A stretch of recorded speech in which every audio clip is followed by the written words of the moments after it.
हम अवश्य आपका सहयोग करेंगे। क्या सहयोग चाहिए? बोले सहयोग यही चाहिए, राम लक्ष्मण का कटा हुआ मस्तक, यही चाहिए। राम लक्ष्मण की मृत्यु, और इसके अतिरिक्त और कुछ नहीं चाहता। और देख लो, शत्रु को सामान्य मत समझना। तुम्हारा भाई मेघनाथ मारा गया, अक्षय कुमार मारा गया, तुम्हारे चाचा कुंभकर्ण मारे गए, अतिकाय, अकंपन, दुर्मुख, प्रहस्त, देवांतक, नरांतक, न जाने कितने वीर मारे गए, खेल खेल में मारे गए। और मेरी देख रहे हो, मैं त्रिलोक विजयी रावण हूं, मेरी क्या दशा हुई। इसलिए बल से काम नहीं चलेगा, छल से ही काम चलेगा। ठीक है,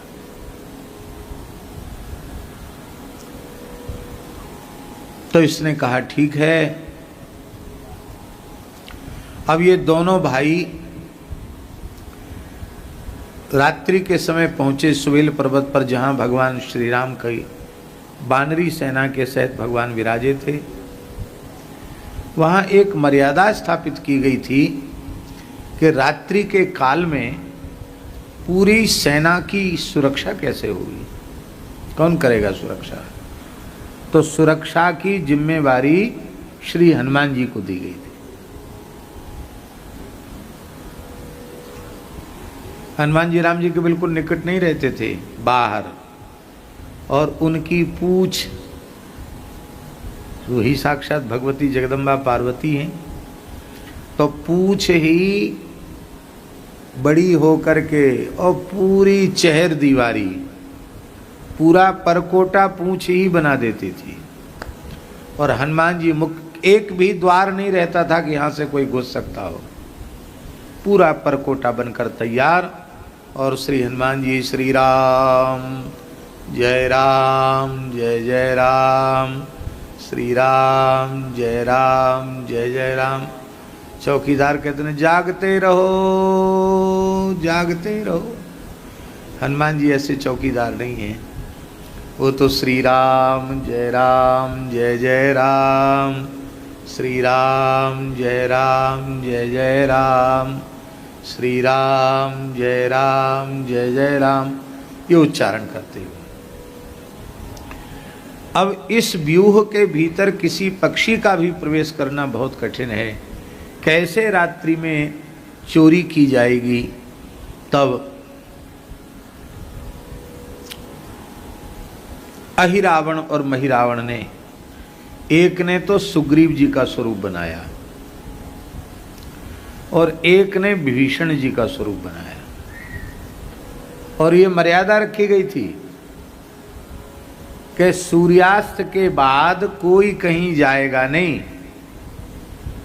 ऐसे नहीं कि आधी रात को कोई आए कि हम वहां चले गए थे, अब द्वार खोलो।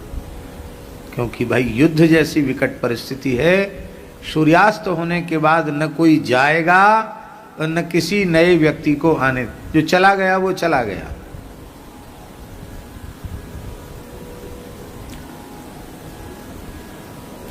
अब सुग्रीव जी और विभीषण जी तो प्रभु के निकट हैं, और अहिरावण महिरावण ही सुग्रीव और विभीषण का वेश धारण करके आए और हनुमान जी से जय सिया राम किया। हनुमान जी ने कहा, अरे सुग्रीव जी, आप वानर राज, आप लोगों ने ही मर्यादा बनाई थी, आप इतनी रात को कहां। विभीषण जी, आप भी मर्यादा बनाने में जो नियमावली बनाई गई थी उसमें आप भी सम्मिलित थे, आप क्या कर रहे हैं।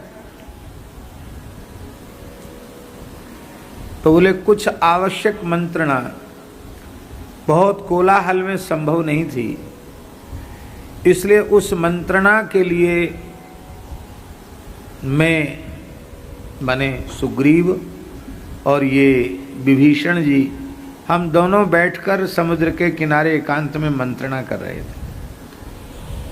फिर वहाँ प्रभु की चर्चा चल पड़ी, तो कुछ गुण मैंने सुनाए, कुछ इन्होंने सुनाए, बस भाव विह्वल हो गए, भूल गए समय को, पता नहीं चला, अर्धरात्रि हो गई। और अब हमको प्रभु की सन्निधि प्राप्त कराओ। ज्ञानी नाम अग्रगण्यम बुद्धिमताम वरिष्ठम, श्री हनुमान जी महाराज भी झांसे में आ गए। और हनुमान जी ने ये विचार नहीं किया कि पता तो करें कि असली सुग्रीव और असली विभीषण भीतर हैं कि नहीं। अब स्वाभाविक है ना, आप लोग समझ सकते हैं इस बात को कि वानरराज सुग्रीव और राम जी ने जिन्हें लंकेश बनाया वो विभीषण, इतने महत्वपूर्ण व्यक्तित्व सामने खड़े हों तो हनुमान जी कैसे मना करें। तो हनुमान जी ने कहा कि देखिए ये है तो अनुचित, लेकिन अब आप बड़े लोग हो, आपसे हम क्या कहें, आप जाइए। भीतर प्रवेश करा दिया। अहिरावण महिरावण निकट पहुंचे और आपने सम्मोहनी विद्या के प्रभाव से सबको एकदम सम्मोहित कर दिया, जिसमें कोई भी सावधान न रहे, चैतन्य न रहे, सब सम्मोहन में प्रसुप्त हो गए। प्रभु की लीला है। भक्तों के उत्कर्ष को बढ़ाने के लिए ठाकुर जी भी उस सम्मोहन विद्या सो तो रहे थे, और लक्ष्मण जी, उनके ऊपर निद्रा का प्रभाव तो नहीं होता पर मंत्र का प्रभाव हो गया, वो भी सम्मोहित हो गए। और उसी सम्मोहन की अवस्था में इसने, एक ने लिया राम जी को अहिरावण ने, और महिरावण ने लिया लखनलाल जी को, दोनों ही पातालपुरी में प्रविष्ट हो गए।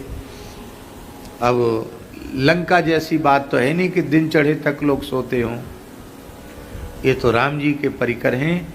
ब्रह्म वेला में ही प्रातः स्मरामि रघुनाथ मुखारविंदम, मंदस्मितम मधुरभासि विशाल भालम, कर्णावलम विचल कुंडल शोभिगंडम, कर्णांत दीर्घ नयनम नयनाभिरामम।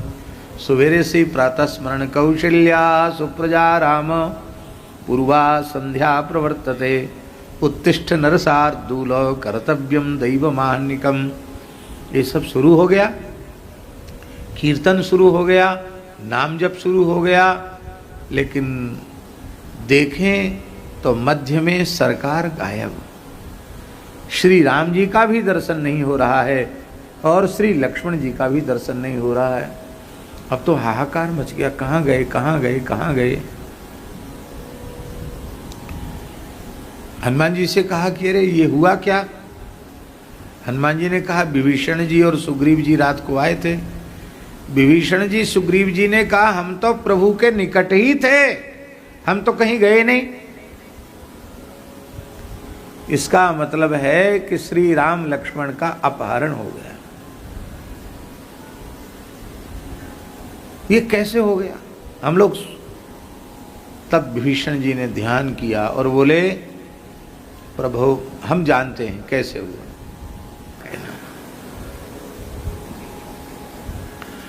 आप हैं स्वयं रुद्र अवतार, आपकी जय हो जय हो जय हो।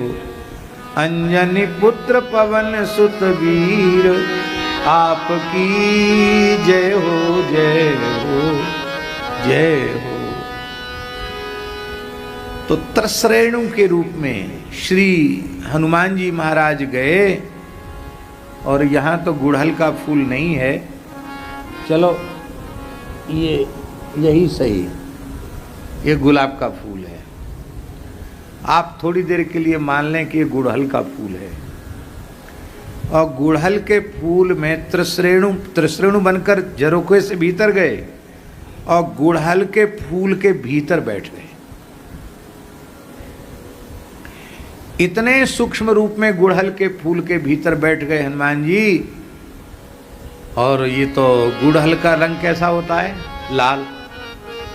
और हनुमान जी कैसे हैं, लाल देह लाली लसे अरुधरु लाल लंगूर, वज्रदेह दानव दलन, जय जय जय कपिसूर।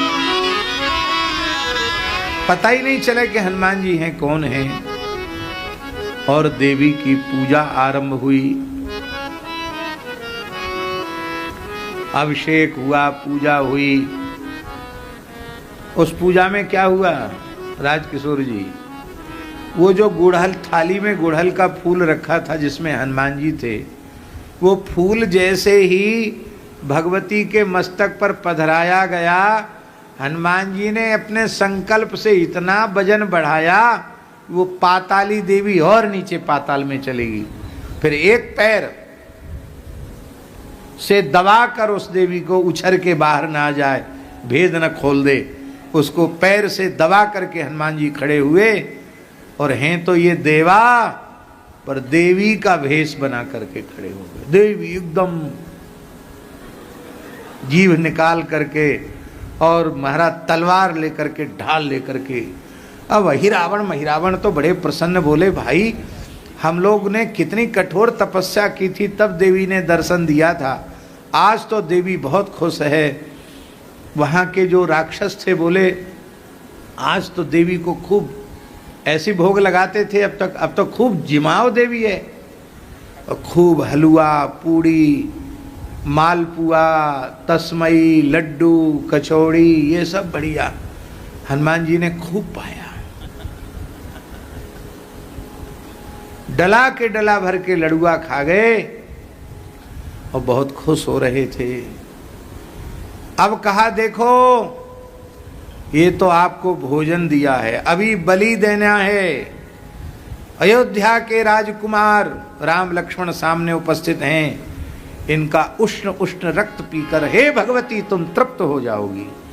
हनुमान जी जीभ निकालकर नाटक पूरा कर रहे थे देवी का कि हाँ, अट्टहास कर रहे थे। और उस समय अहिरावण महिरावण ने अट्टहास करते हुए कहा, हे राजकुमारों, तुमने हमारे पिता त्रिलोक विजयी रावण को बहुत परेशान किया है, अब उसका परिणाम भुगतने के लिए तैयार हो जाओ। अब तुम्हें बचाने वाला तीनों लोकों में कोई नहीं है,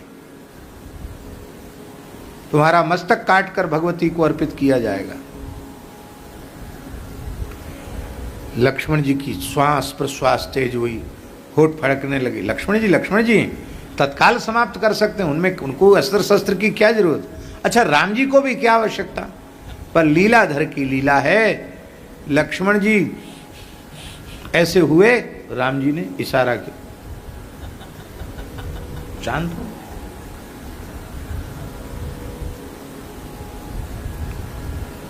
लक्ष्मण जी ने फिर आंखों के इशारे से पूछा, अरे सरकार क्या कर रहे हो आप। तब तक अहिरावण महिरावण बोला, अब तुम अपने इष्ट देव का ध्यान कर लो जिससे मरते समय तुम्हारी सदगति हो। अपने इष्ट देव का आखिरी में ध्यान कर लो। तो श्री राम जी धीरे से मुस्कुराए, लक्ष्मण जी को आंखों के इशारे से कहा, ध्यान नहीं दर्शन कर लो इष्ट देव का। बोलो भक्तवत्सल भगवान की। भक्त इष्ट अति व्यास के। आहा, हनुमान जी के इष्ट श्री राम जी हैं और श्री राम जी के इष्ट श्री हनुमान जी। आप कहेंगे आप मनमाने ढंग से करें, हनुमान जी के इष्ट राम जी। बोले हाँ, हनुमान जी शिव जी में भेद है नहीं, तो शिव जी इष्ट हैं कि नहीं, तो हनुमान जी इष्ट कह दिया तो क्या गड़बड़ है। और दूसरा प्रमाण श्रीमद् भगवद गीता में, इन बच्चियों को तो याद है गीता जी, इष्टोसी में सखा चेती। गीता जी में है कि नहीं। भगवान कहते इष्टोसी में, तुम मेरे इष्ट हो। अर्जुन को इष्ट कह रहे हैं, अब मेरे सखा हो। इष्ट कह रहे हैं भगवान खुद। लक्ष्मण जी इशारा समझ गए, ये देवी अभी तो गई नीचे, ये देवा हैं। सिर झुकाओ देवी के सामने। दोनों ने सिर झुकाए। जैसे ही खड्ग उठाया, देवी ने तत्काल हाथ पकड़ लिया और उसी खड्ग से अहिरावण महिरावण का बलि कर दिया। हाथ पकड़ लिया। भयंकर युद्ध हुआ, सबको समाप्त कर दिया। ये लीला क्यों की राम जी ने? कि संकट मोचन, हमारे भी संकट मोचन श्री हनुमान जी हैं। इसलिए समझ गए? नहीं समझे? राम जी को परेशान मत करो। जिनको संकट मोचन का पद भगवान ने दे दिया है, कभी कोई तकलीफ आवे, कष्ट आवे तो सीधे हनुमान जी से कह दो। राम जी को क्यों परेशान करना? इनको परेशान मत करो, क्योंकि साधु संत के तुम रखवारे, असुर निकंदन राम दुलारे। साधु संत की तुम रखवारे, असुर निकंदन राम दुलारे। संकट कटे मिटे सब पीरा, जो सुमिरे हनुमत बलवीरा। संकट कटे मिटे सब पीरा, जो सुमिरे हनुमत बलवीरा। हनुमान जी, हनुमान जी। हमारे पूज्य गुरुदेव भक्तमाली जी कहते थे कि साधुता और सज्जनता आ जाए तो बिना हनुमान चालीसा पाठ के हनुमान जी रक्षा कर लेंगे। और हनुमान चालीसा के 100 पाठ करो, पर अपनी दुष्टता उद्दंडता को न छोड़ो, राक्षसी पना बना रहे, तो हनुमान चालीसा पढ़ने के बाद भी हनुमान जी बचाने नहीं आएंगे। ऐसा भाव एक बार पूज्य महाराज जी के मुखारविंद से सुना था। हम लोगों के जीवन में सज्जनता साधुता आवे, कब हो कहो यही रही न रहूंगो।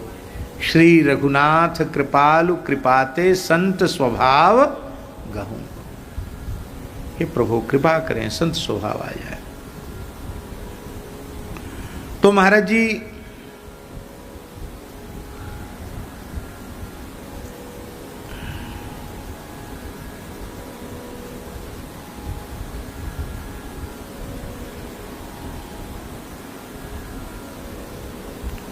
बोलो वृंदावन बिहारी लाल की जय।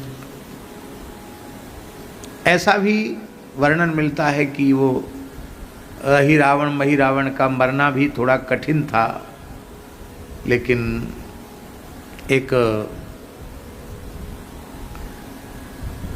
गंधर्व कन्या का हरण करके ये लाया था। वो भी बड़ी सिद्धा थी और उनसे कहा कि वो जानती थी अहिरावण महिरावण कैसे मरेगा। तो उसने कहा कि ये दोनों श्री राम और लक्ष्मण मुझे रतिदान करें तो मैं उपाय बता सकती हूँ। भगवान तो भगवान इतने सुंदर हैं, उनके मन में भी वो भाव आ गया, कांत भाव प्रभु के प्रति आ गया, श्री राम जी के प्रति। तो हनुमान जी ने कहा ये संभव नहीं, प्रभु एक पत्नी व्रत हैं, व्रत भंग नहीं कर सकते। तब हनुमान जी ने राम जी से कहा कि सरकार आपका कुछ बिगड़ेगा थोड़ी, आप इतना कह दीजिए कि पहले वह पलंग तो बताओ जो हमारे भार को सह सके। उसका पलंग भी झाजी बड़ा विचित्र था। तो हनुमान जी ने भ्रमरों को कह करके भोरे उसके जो पाए थे, उस पाए को, उसकी लकड़ी को सबको आर पार छेद करवा दिया। और राम जी बोले कि भाई तुम्हारा वर है हो, हमारा भी है कुछ, कि हम उसी आसन पर बैठ सकते जो मेरे भार को सह सके। जैसे ही राम जी बैठे चरमराए के वो टूट गई। तब वो अपने वचन से हार गई और फिर अहिरावण महिरावण का वध किया। ऐसी भी कथा है। तो लेकिन ये आनंद रामायण में, आप पूछेंगे कहाँ है ये कथा, ये आनंद रामायण में कथा है। तो बोले महाराज अब वो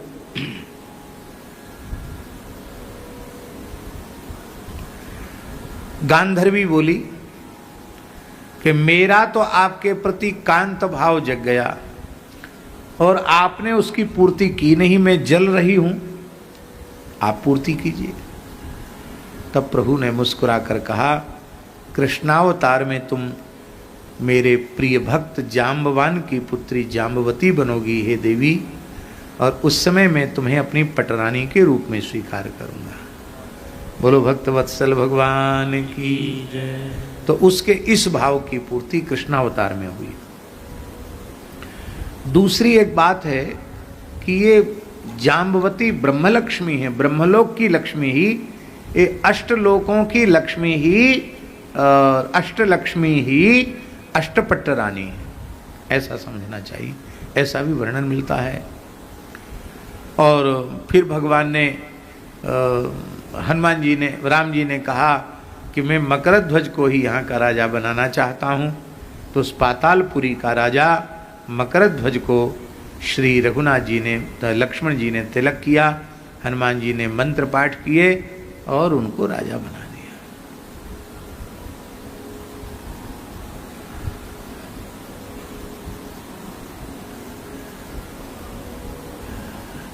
एक कथा और है। 72 करोड़ राक्षस लंका में, कितने? 72 करोड़ राक्षस अभुक्त मूल नक्षत्र में उत्पन्न हुए थे। रावण तो रावण ठहरा, बोला जो अभुक्त मूल में पैदा हुए हैं सबको फेंक दो समुद्र में। ये 72 करोड़ समुद्र में फेंक दिए गए। बेचारे चिल्लाए रहे, रोए रहे। शंकर जी को दया आ गई। शंकर जी ने अपने वटवृक्ष को कहा कि तुम अपने दुग्ध से इनका पोषण कर दो। बट के दुग्ध से उनका पोषण हो गया और वो महाराज आकाश में तपोबल से, शक्तियों से प्राप्त करके नगर बसा करके उसमें रहते थे और उनका भी भगवान ने वध किया, उनको समाप्त किया और दधिबल को उस नगर का मालिक बना दिया। एक और रावण का पुत्र था, उसका नाम था भस्माक्ष। भस्मासुर तो सबने सुना है, भस्माक्ष पहली बार सुन रहे होंगे। भस्मासुर ने वर मांगा था कि मैं जिसके सिर पे हाथ रख दूं वो भस्म हो जाए। भोले बाबा की सिर पे हाथ रखने दौड़ा, उन्हीं से वर मांगा, उन्हीं के सिर पे हाथ रखने दौड़ा। इसने और विचित्र वर मांगा था, हाथ वाथ रखने का नहीं। इसने कहा मेरी आंख जिस पर पड़ जाए वो भस्म हो जाए। तो चमड़े का पर्दा यहाँ आंखों पर पट्टा बांध के रखता था, चमड़े का था तो आंख वाला, पर सूरदास जैसे लोग उसको पकड़ के चलते थे। तो आंख खोल देगा वहीं आग लग जाएगी। रावण ने देखा अब कोई उपाय नहीं है, तब भस्माक्ष का चिंतन किया, बेटा अब कोई नहीं। अब एक बात आ गई, फिर हम कह देते फिर भूल जाएंगे। एक बार हमारे पूज्य गुरुदेव पहाड़ी बाबा महाराज ने पूछा कि तुम पंडित हो, बताओ रावण को महापंडित क्यों कहते हैं? तो हमने कहा कि वो विद्वान था, शिव तांडव स्तोत्र उसकी पांडित्य का प्रमाण है। ज्योतिष के भी रावण संहिता नामक एक ज्योतिष का ग्रंथ भी उसने लिखा है, तंत्र का भी ग्रंथ लिखा है, और सुनते हैं कि वेदों का बड़ा पंडित था। सुनी हुई बात है। वो तुम्हारे उत्तर से हम संतुष्ट नहीं हैं।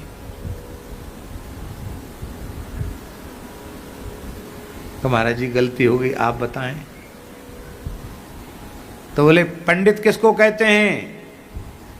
महाराज जी ने बोला पंडितो बंध मोक्षविद, बंधन और मोक्ष के रहस्य को समझे वो पंडित।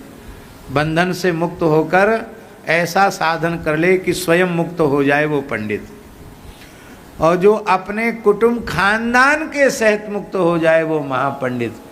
तो बोले अकेले मुक्त होने वाले तो बहुत पंडित पैदा हुए, पर इसने पूरे कुटुंब खानदान को भी राम जी के पास पहुंचा दिया, साकेत पहुंचा दिया, इसलिए रावण महापंडित। बताओ ये बात कहीं किसी से सुनने को मिली?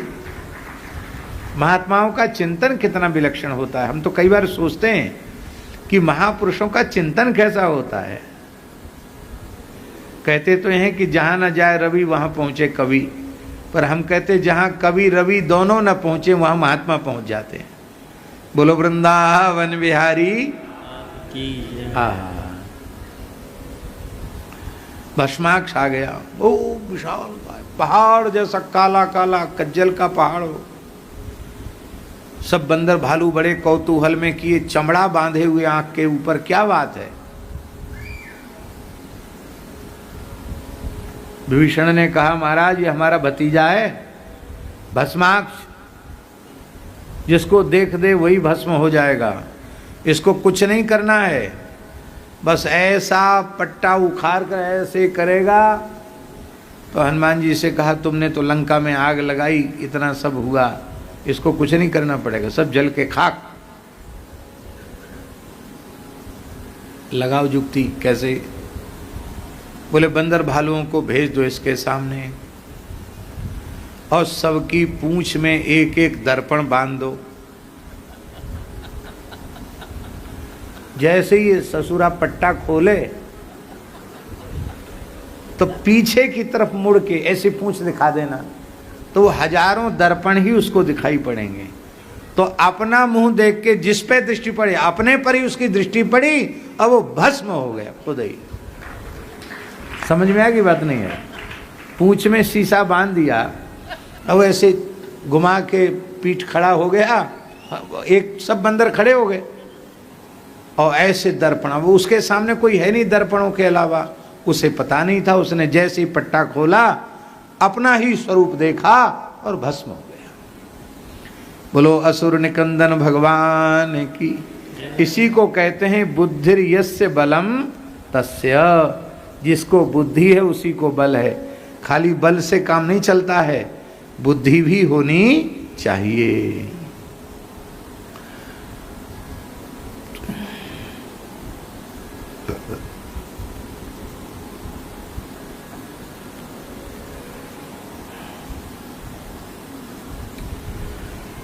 बोलो भक्तवत्सल भगवान की जय।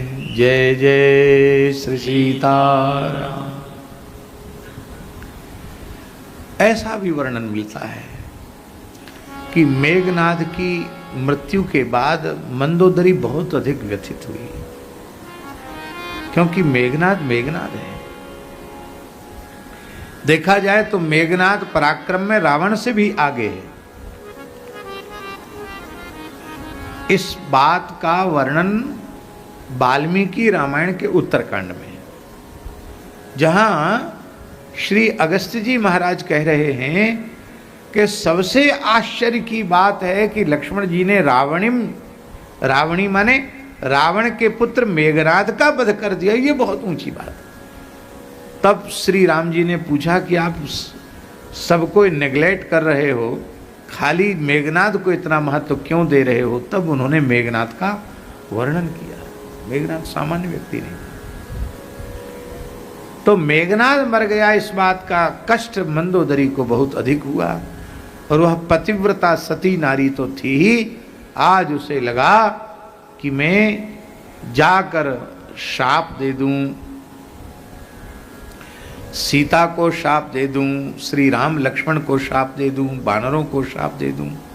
क्रोध के आवेग में वह आ गई, अशोक वाटिका में आई। आहा, क्या कहें, वाल्मीकि रामायण का एक श्लोक याद आ गया। श्री जानकी जी की शक्ति के सामने कोई शक्ति चल सकती किसी की? राम जी को आने की जरूरत नहीं है। क्या वचन है श्री जानकी जी के वाल्मीकि रामायण में? श्लोक लिखने योग्य है। असंदेशात्तु रामस्य असंदेशात्तु रामस्य तपसश्चानुपालनात्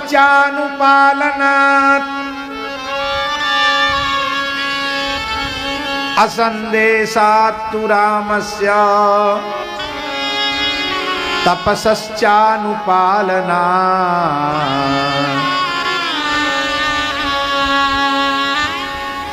न त्वां हन्मि दशग्रीवा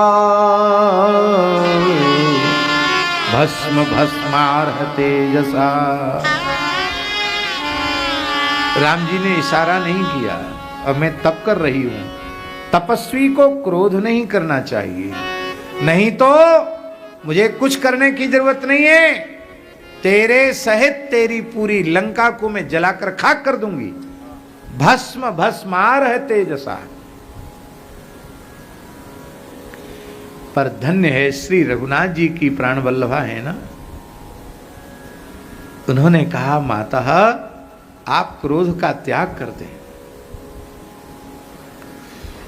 व्यक्ति को क्रोध के आवेग में आकर कभी नीति धर्म सत्य न्याय इसके पक्ष का त्याग नहीं करना चाहिए, कभी त्याग नहीं करना चाहिए। हमेशा धर्म के पक्ष में सत्य के पक्ष में रहना चाहिए। आप क्रोध कर रही हैं, मेरा अपराध बताओ। आप क्रोध कर रही, मेरे प्रभु का अपराध बताओ, लक्ष्मण जी का अपराध बताओ, और अपने पति और पुत्र के द्वारा किए गए अपराधों को देखो, तो क्या आपका क्रोध करना उचित है?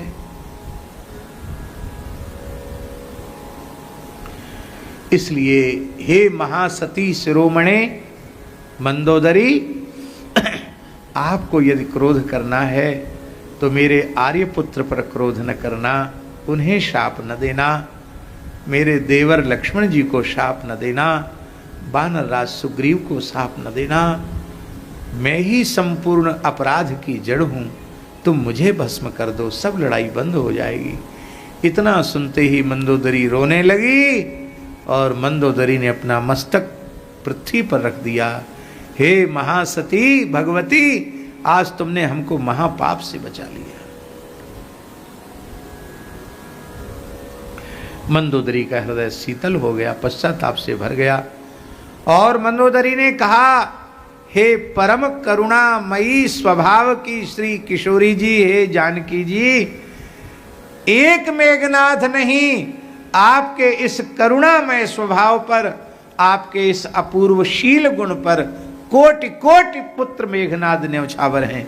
ऐसा कहकर के मंदोदरी ने कहा कि मैं तुम्हारे पति को विजयी होने का और तुम्हें विजयी होने का आशीर्वाद देती हूँ, और मैं अब कहती हूँ कि यदि मैंने मनवाणी क्रिया से पातिव्रत धर्म का पालन किया हो तो तुम सदा सौभाग्यवती रहो, तुम्हारा सुहाग अचल हो और तुम अपने स्वामी की अंक शीघ्र प्राप्त करोगी। ऐसा कहकर के जो शाप देने गई थी वो किशोरी जी के स्वभाव से पानी पानी हो करके और आशीर्वाद देकर चली आई। राम जी का चरित्र, किशोरी जी का चरित्र क्या कहना, कितना रामायणों में कितना लिखा है, कोई ठिकाना नहीं है।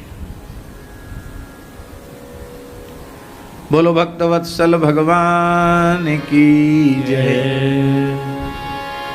कल ये 2-3 कथाएं छूट गई थी और महत्वपूर्ण है कि नहीं, इसलिए हमने उनका संक्षिप्त स्मरण कर लिया।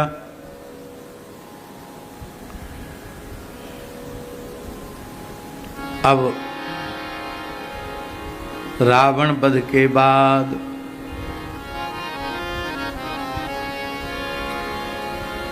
श्री रघुनाथ जी ने हनुमान जी को भेजा कि तुम अब लंका में जाओ।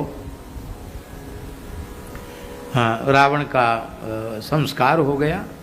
भगवान ने कहा मरणांतानि वैराणी निर्वृत्तम न प्रयोजनम, वाल्मीकि रामायण की पंक्ति है। वैर जो हैं वो तब तक होते हैं जब तक व्यक्ति जीवित है। मरने के बाद कोई यदि वैर मानता है तो वो बहुत बड़ा मूर्ख है। ये सज्जन पुरुष का काम नहीं। मरने के बाद कोई किसी का शत्रु नहीं, अब मित्र भी नहीं। मरने के बाद मर गया, शत्रुता मित्रता तभी तक है जब तक देह का संबंध है। देह का संबंध खत्म हो गया, सारे संसार के नाते रिश्ते खत्म हो गए।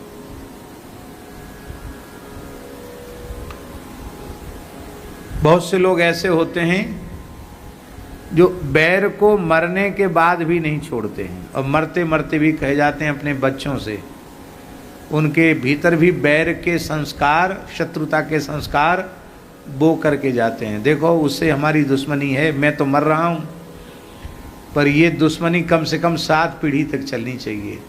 तुम इसको निभाना, तुम्हारा लड़का निभाएगा, नाती पोता पंती संती जंत्री फंत्री जो कुछ होते हो सब निभावेंगे। 7 पीढ़ी तक तो ये दुश्मनी चलनी चाहिए। मेरी विनम्र प्रार्थना है आप स्वकर्तव्य का पालन करो, पर किसी प्राणी के प्रति वैर मत रखो, शत्रुता का भाव मत रखो। व्यक्ति से शत्रुता नहीं, उसके जो ऊटपटांग काम हैं उन कामों से आप प्रेरणा लो और उससे विरोध रखो। व्यक्ति से क्या विरोध है? व्यक्ति से कोई विरोध नहीं। आज देश के प्रधानमंत्री, मुख्यमंत्री सब बढ़िया से बढ़िया काम कर रहे हैं, तो पूरी दुनिया में उनकी जय जयकार हो रही है।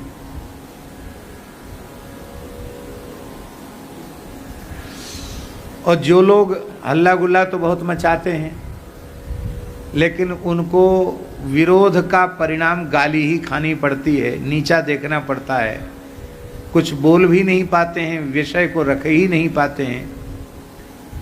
कथनचित वे लोग भी उतना ही बढ़िया काम करने लग जाएं तो क्या उनकी प्रशंसा नहीं होगी क्या? इसलिए न कोई बुरा है और न कोई अच्छा है। अच्छा काम करने वाला अच्छा है, बुरा काम करने वाला बुरा है। तो व्यक्ति में अच्छा बुरा क्या है? कुछ नहीं। अच्छे कार्यों की ही प्रेरणा लेनी चाहिए। राम जी की उदारता देखो। राम जी कहते हैं विभीषण, अब रावण केवल तुम्हारा भाई नहीं है, अब रावण मेरा भी भाई है। यथा भ्राता तथा मम, तो यथा भ्राता जैसे तुम्हारा भैया है, तो रावण विभीषण का छोटा भैया कि बड़ा भैया? बड़ा है। तो यहाँ संकेत ये है कि राम जी उसको अब भी अपना बड़ा भाई कह रहे हैं। रावण छोटा भाई नहीं, तुम्हारा बड़ा भाई है, और तुम मेरे मित्र हो, तो रावण भी मेरा बड़ा भाई है। और विधिवत उसका राजकीय सम्मान के सहित उसकी अंत्येष्टि होनी चाहिए, क्योंकि वीर शूरवीर तो था ही। ये राम जी का औदार्य है।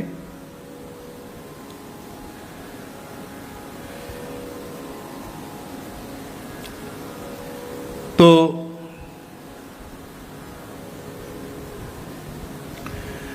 रावण वध के पश्चात, रावण की अंत्येष्टि के पश्चात राम जी ने हनुमान जी को भेजा, और श्री जानकी जी ने हनुमान जी को देख करके बहुत प्रसन्नता प्राप्त की। स्वामी की विजय का समाचार सुना, माता जी बहुत हर्षित हुई और उन्होंने कहा कि इसी वेशभूषा में मैं राम जी के पास चलना चाहती हूँ। पर कहा नहीं, प्रभु की आज्ञा माननी चाहिए। आप सुंदर स्नान करें, सुंदर वस्त्र धारण करें और तब प्रभु की सन्निधि में पधारें। हनुमान जी मैं बहुत प्रसन्न हूँ, तुमने यह शुभ संदेश सुनाया है। मेरे पास इस समय कोई वस्तु तो है नहीं, मैं क्या दूँ तुमको? कुछ उपहार देना चाहती हूँ। तो हनुमान जी ने कहा, माता जी आप यदि उपहार देना चाहती हैं तो इन दुष्ट राक्षसियों को घसीट घसीट के मारने की आज्ञा दे दीजिए। क्यों? कहते जब हम आपका संदेश राम जी की मुद्रिका लेकर आए थे, ये लगातार तुम सताई जा रही थी, और रावण मर गया फिर भी एक क्रूर कर्मा अभी भी सताई जा रही है, ये बड़ी दुष्टा है, इनको मारूंगा।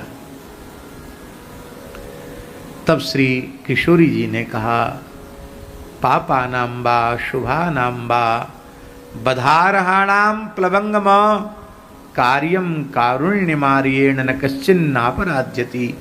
ये श्री जानकी जी का चरम मंत्र है श्रीमद् वाल्मीकि रामायण में।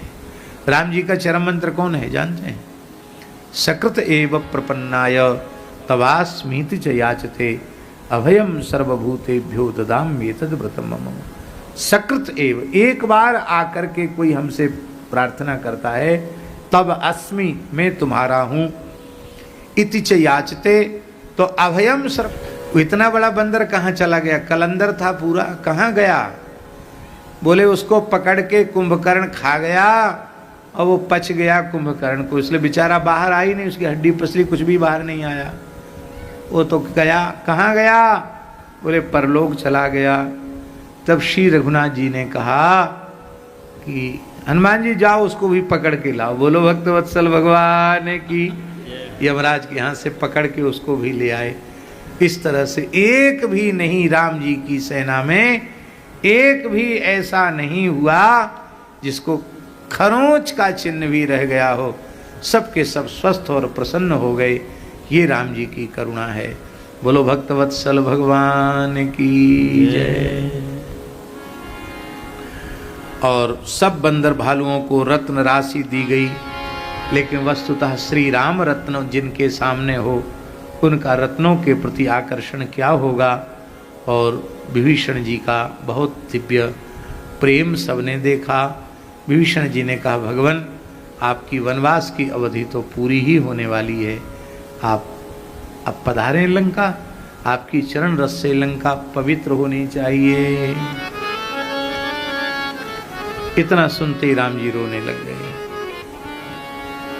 मेरो पल पल युग समझावे भैया भरत बिना। मेरो पल पल युग समझावे भैया भरत बिना। मेरी बिगड़ी कौन बनावे भैया भरत बिना।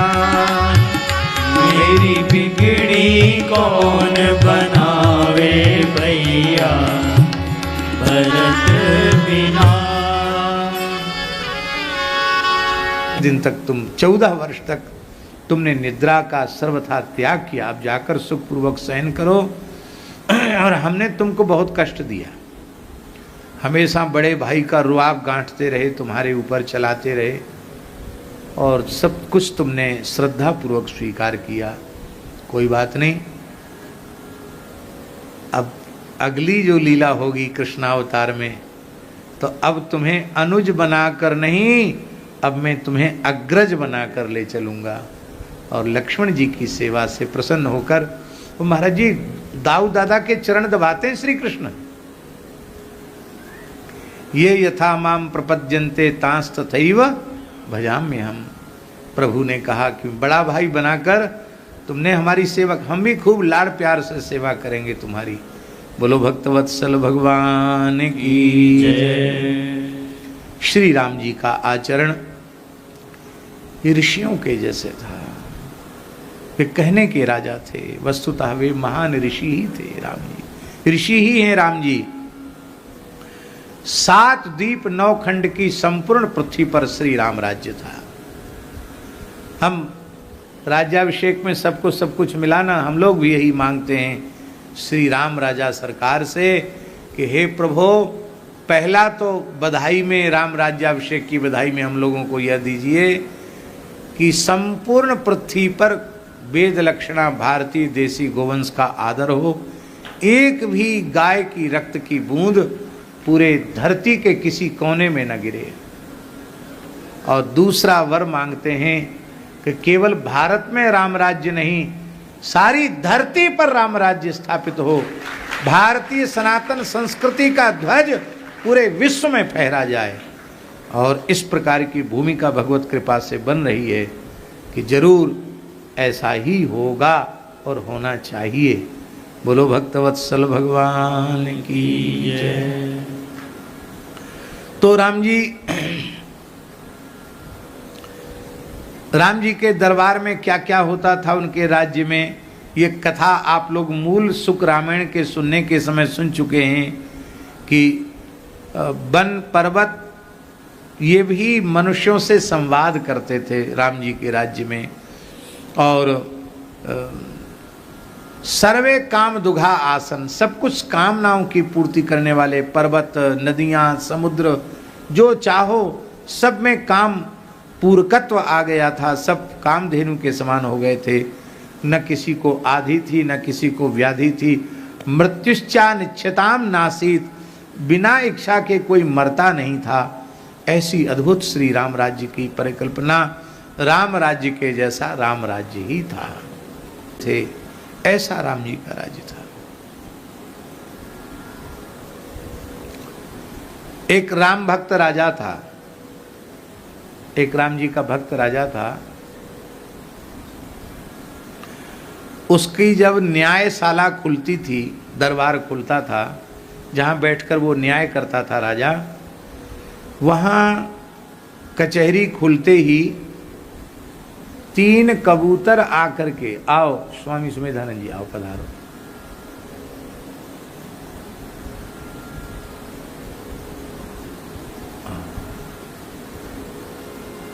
वहाँ विराज जाओ, कुर्सी पर विराज जाओ। हाँ, सामने कुर्सी है, उस पर बैठना।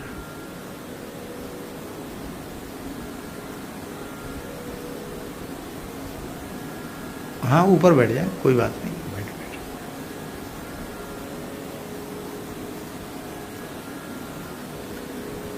तो राम जी, और जब राजा का दरबार खुलता था तो वे 3 कबूतर सवेरे से लेके शाम, जब तक राजा का दरबार खुलता तब तक वो बैठे रहते थे। इनमें 2 कबूतर थे और 1 कबूतरी थी, माने 2 नर थे और 1 मादा थी। राजा की दृष्टि पड़ती, उसने कहा कि बहुत लंबा समय व्यतीत हो गया है, ये 2 कबूतर और 1 कबूतरी यहाँ आते हैं, क्या ये भी न्याय चाहते हैं क्या?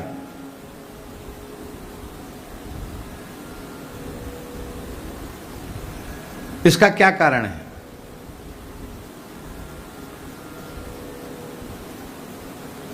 मंत्री बहुत उच्च कोटि का भक्त था, वो एक प्रकार से दिव्य शक्तियां उसके पास थी, मंत्री के पास। यथा राजा तथा प्रजा, राजा भक्त था, मंत्री भी भक्त था। मंत्री ने थोड़ा ध्यान किया और बोला, महाराज ये भी आपके दरबार में न्याय के लिए आते हैं। कबूतरी है 1 और कबूतर हैं 2, ये दोनों ही झगड़ा करते हैं कि ये कबूतरी हमारी पत्नी है, इसलिए फैसला के लिए आते हैं। तो राजा ने कहा, भी इनका फैसला कैसे करें हम? तो मंत्री ने कहा, राम जी की शपथ तो पशु पक्षी भी मानते हैं, तो अभी न्याय होगा। बोले, तुम्हें राम जी की सौगंध है, जो वस्तुतः इस कबूतरी का पति हो वही कल यहां आवे, तुम्हें राम जी की सौगंध है। तो महाराज जो नकली पति बना था उसने सोचा कि शपथ राम जी की दिवाई है, यदि मैं आ गया तो मेरा तो मस्तक फट जाएगा। मृत्यु के डर के मारे जो नकली पति बनने का दावा कर रहा था वो नहीं आया, और असली जो कबूतर कबूतरी है वो आ गए। ये न्याय है। राम जी के नाम का प्रताप ऐसा है। बोलो भक्तवत्सल भगवान की जय।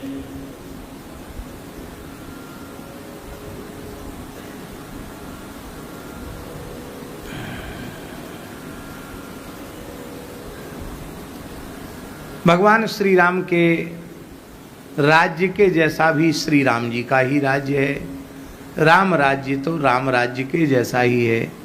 इस संबंध में भी बहुत सी कथाएं हैं जिनका कोई पारावार नहीं है, बहुत कथाएं हैं। श्री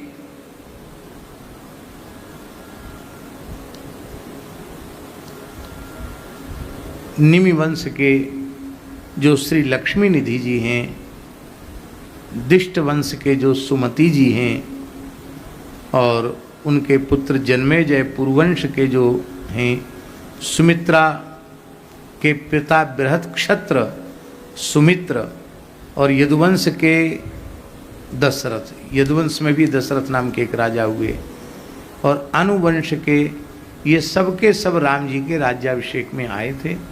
बहुत लंबे समय तक रहे। केकय वंश के राम जी के, भरत जी के मामा युधाजित भी आए थे। उन सबको राम जी ने कृतज्ञता पूर्वक सबको विदा कर दिया, और इसके बाद काशी नरेश को भी विदा कर दिया।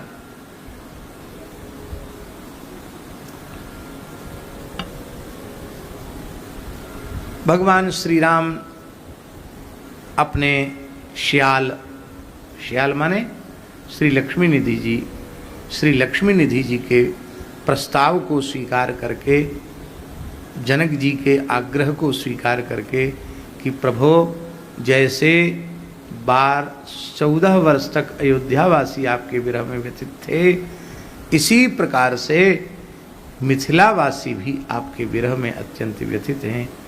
आप चारों जुगल जोड़ी सरकार फिर से मिथिला पधार करके विवाहोत्सव जैसा आनंद फिर से प्रदान करें। और सरकार वहाँ पधारे हैं।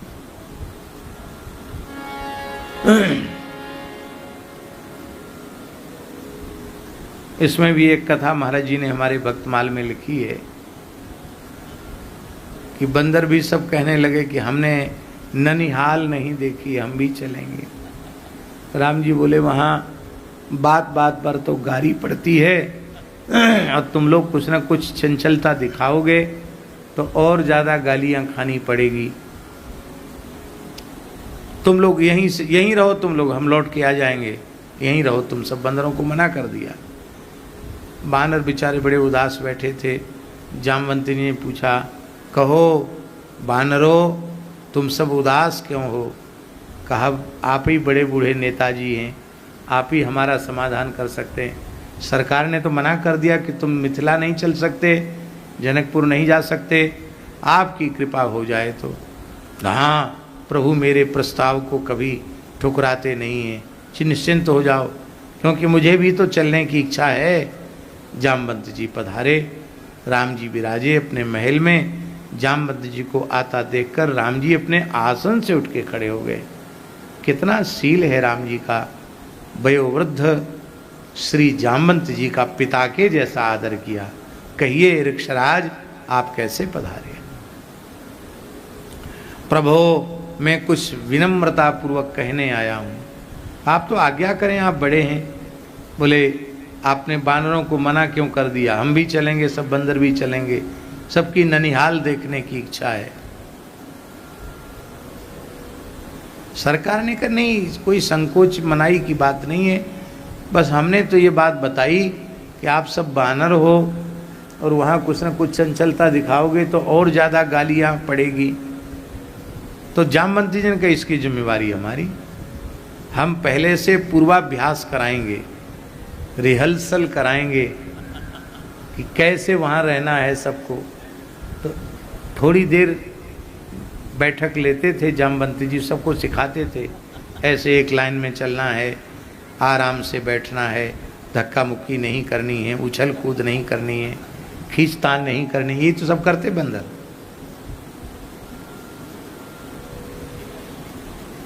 राम जी को बुला के दिखा भी दिया। बोले, हाँ महाराज, आपने बिल्कुल सबको प्रथम श्रेणी में उत्तीर्ण कर दिया है, आपने अच्छा किया। चलो सब जनकपुर पहुँचे। अनेक प्रकार के व्यंजन, नाम को जाना, कौन उनके नामों को जान सकता है। हमको एक बात स्मरण में आती है, मिथिला आज भी मिथिला ही है। बेनीपट्टी नाम सुना होगा आपने। बेनीपट्टी हम गए, गौड़ी परंपरा का स्थान है, बहुत दिव्य स्थान है। पूज्य बक्सर वाले मामा जी भी वहाँ बहुत काल रहे, और संतों का जमघट वहाँ रहता था बेनीपट्टी में। हम वहाँ गए। वहाँ बोले, महाराज मिथिला की जीवनार के अनुसार आपको प्रसाद पाना है। अब हम तो बैठे यहाँ झाजी, और विविध प्रकार के पकवान मिष्ठान व्यंजन वो वहाँ तक रखे। हम ऐसे घोंटू के बल पे हो जाएं और एक हाथ बीच में धर के आगे हाथ बढ़ावें तो आखिरी पात्र तक हमारा हाथ ना पहुँचे। मैंने कि भाई ये 56 भोग कैसे लगा रहे हो, हम कैसे पाएंगे? बोले सरकार आप तो कहिएगा, इशारा कीजिएगा, हम लोग परोस परोस करके जिमाएंगे। ऐसा दिव्य महाप्रसाद, क्या कहना बात। कहीं कहीं का जो है वो पानी का ही प्रभाव होता है, वहाँ का मिथिला का जल तो क्या कहना है। हाँ दही चूड़ा क्या कहना, वहाँ की वस्तु वहीं के उसमें। महाराज जी हम सोचते थे कि हम इतना भात कैसे पाएंगे, पर आश्चर्य की बात है इतना भात पा गए, इतना भात पा गए, फिर भी हमारे मन में लगता था पेट भर गया पर मन नहीं भरा, इतने प्रेम से जिमाए।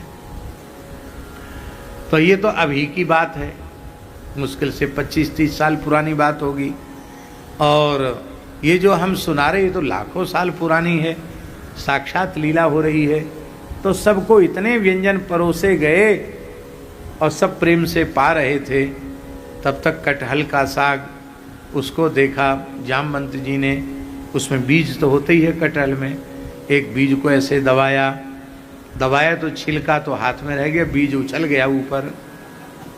जामवंत जी को तुरंत गुस्सा आ गया, कोई भी लंका का राक्षस हमारे हाथ में जो आ गया वो मसल दिया उसको हमने, हुए हमारे चंगुल से कोई नहीं निकल पाया, और ये कटहर का बीज हमारे हाथ से कैसे निकल जाएगा।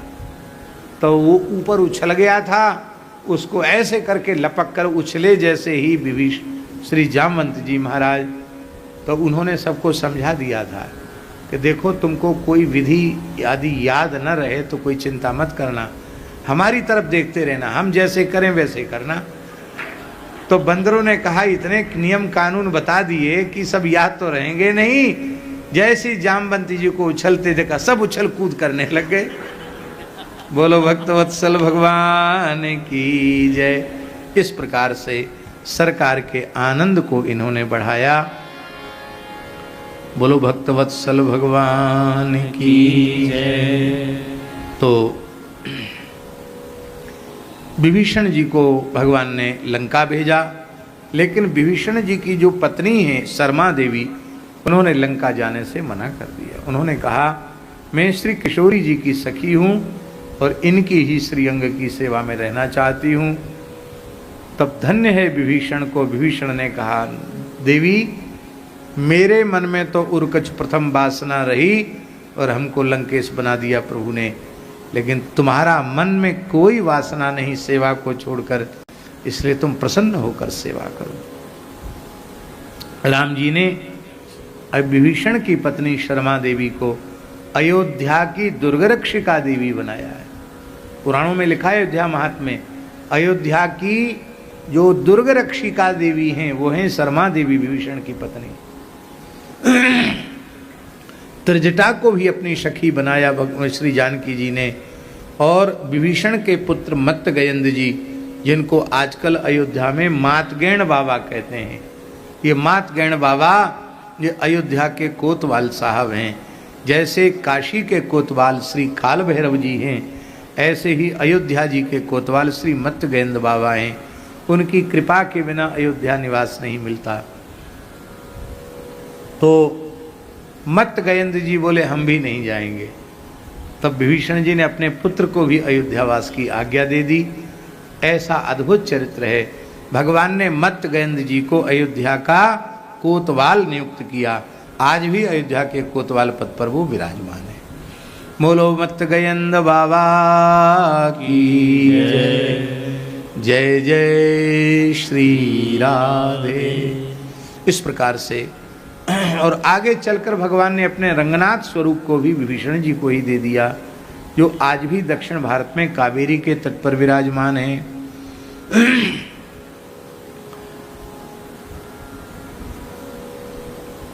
भगवान की किशोरी जी की वह जो लीला है, वो उस लीला को तो सुनाने की अब पुनः आवश्यकता है नहीं, जो वो उसकी चर्चा हम पहले कर चुके हैं।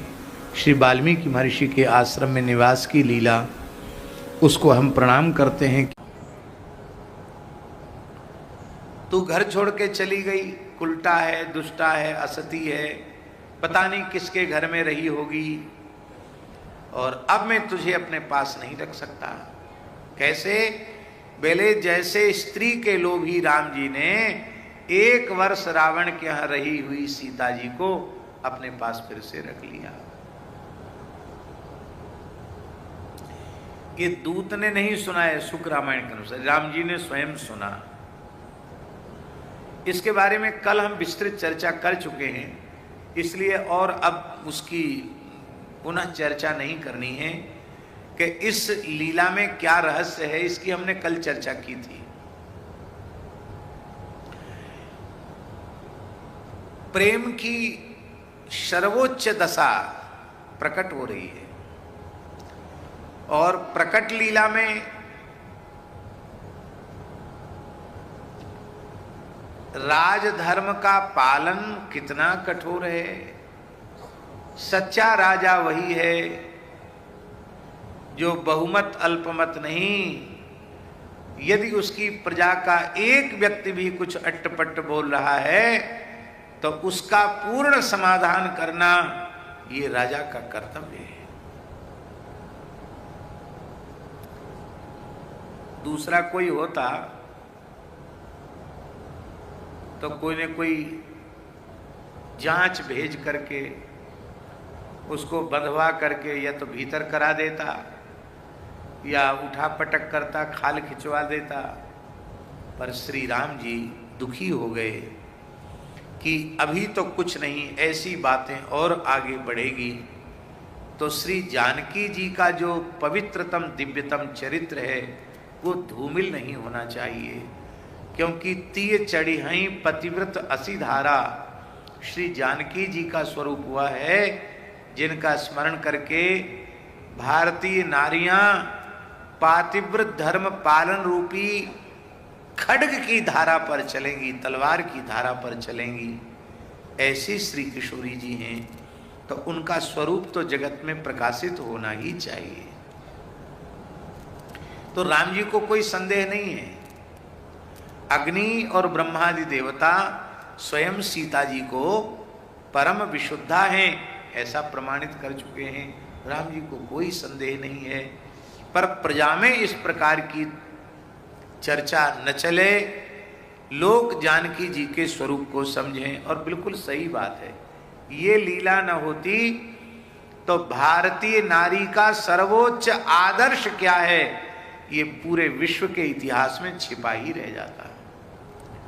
आज माताएं अपनी छाती पर हाथ धर के पूछें अपने आप से कि ऐसा व्यवहार अपने साथ उनका पति करे तो क्या उनके हृदय में पति के प्रति श्रद्धा रहेगी?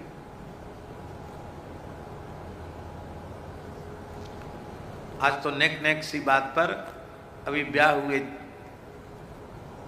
4-6 महीना भी नहीं हुए कि दोनों ही कोर्ट में पहुंच गए कि हम छुट्टी चाहते हैं।